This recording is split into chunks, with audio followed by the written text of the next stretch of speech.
Hi, this is Glenda. I'm back with another rediscovered craft.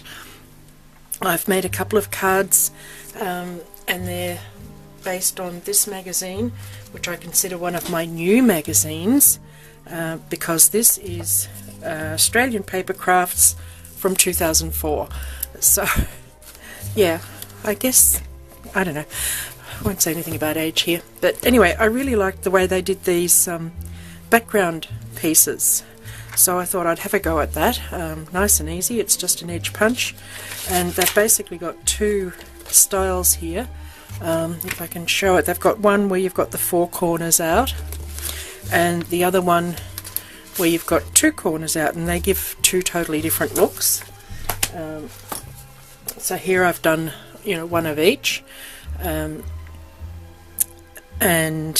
it's fun. It's a little bit different to your average punching a square with your border punch. So I thought I'll quickly show you that. So what you need is a border punch that doesn't take away this edge bit. Like, you can do it with a border punch that cuts right to the edge like this one, but it's a totally different look. It's not the same look. So the one that worked for me, I didn't have many that did it, so it's a really old Fiskars one, and when you punch, it punches a bit deeper and it leaves this little edge, and that really is part of the pattern to do that. So that was the first challenge. I thought I could use any of my border punches, but no. So that was the first thing. For me, for this punch, it was a 4.5 inch square, which I worked out on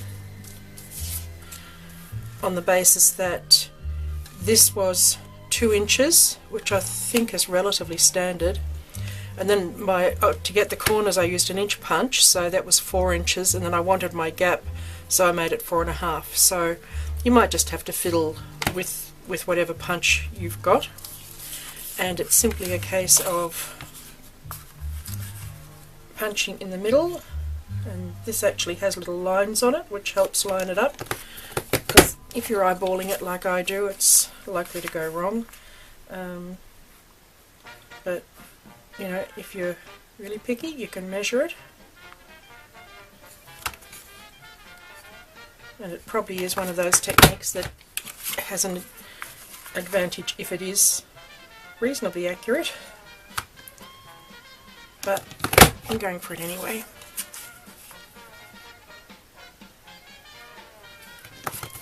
Okay, so you punch one piece out of each side, get rid of the bits before they go everywhere, and find my 1 inch punch. You could use a different size punch, you'll just get a different look. This was the smallest I had. So for one of the looks, you take out one on each side like that, which I like, and for the other one you simply take out the other corners as well. So again, what the magazine had, they've then filled in with little hearts, because they used a heart one. I don't do hearts. So you can fill in the corners with something or leave them blank. So that's the background piece. And for the little fan, they had a stamp, which I didn't have. So we use what we've got.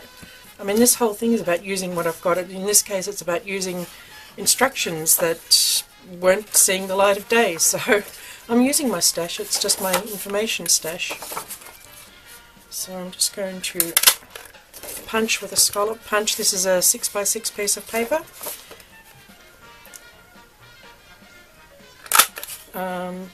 What was it? The last one was a 6x6. This is actually 6.5, but it really doesn't matter.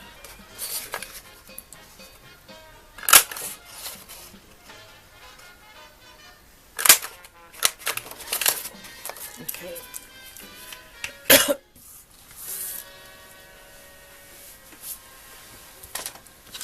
So then I cut that down to about 3.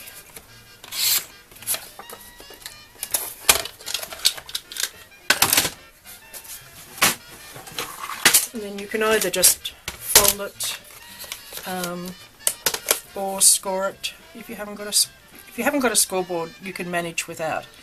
But if you have, then it's probably easier to score it. And I'm just scoring in between each scallop, which is about 1/4 of an inch. But then I usually find part way through I've got to move the paper a fraction.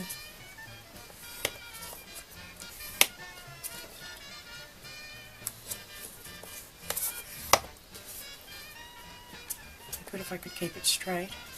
Oops. I think I must have punched slightly crooked. I'm not sure how you can do that, but still. Okay, I fed the camera a new battery, so now we're going to concertina our little fan.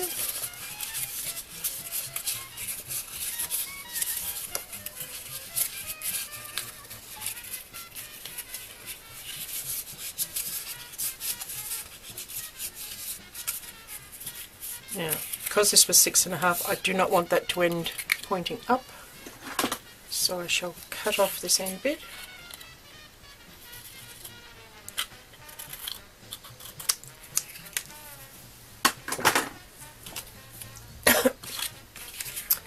And one of my new favourite products, this Encore metallic ink. I just absolutely love it. It is such a genuine gold. I've got a gold and a silver. I'm just going to tip the scalloped end into it. And that's going to give me my gold edge to match what the magazine did.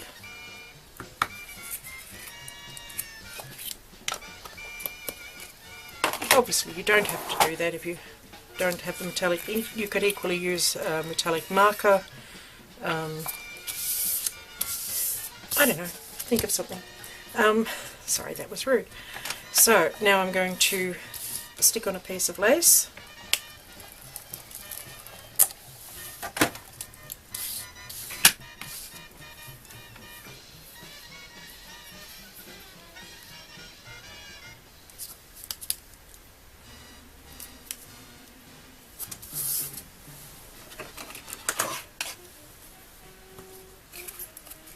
Trim the ends.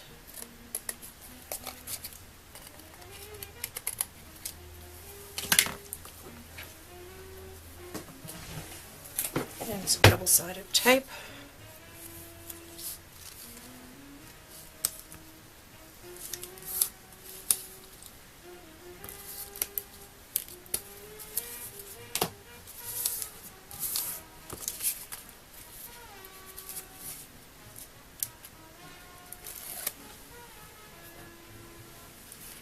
Just concertina it back up again.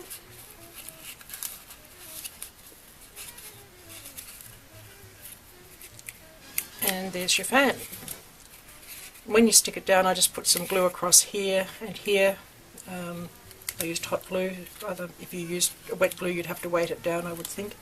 So that's the two main components. And then you just assemble the card how you want. I mean, I've used stickers, which is what they did in the magazine, and then some flowers. Pearls were one of the things they used in the magazine. You can see on the front cover they've got a little rose there. I used the lace because they had a stamp, and this is all part of the stamp, I think. And they've used a lot of stickers. I've only used the corners. So that's today's craft, and I just really like the way these panels come out. I think that's quite effective, and just with one of your old punches. So thank you for watching.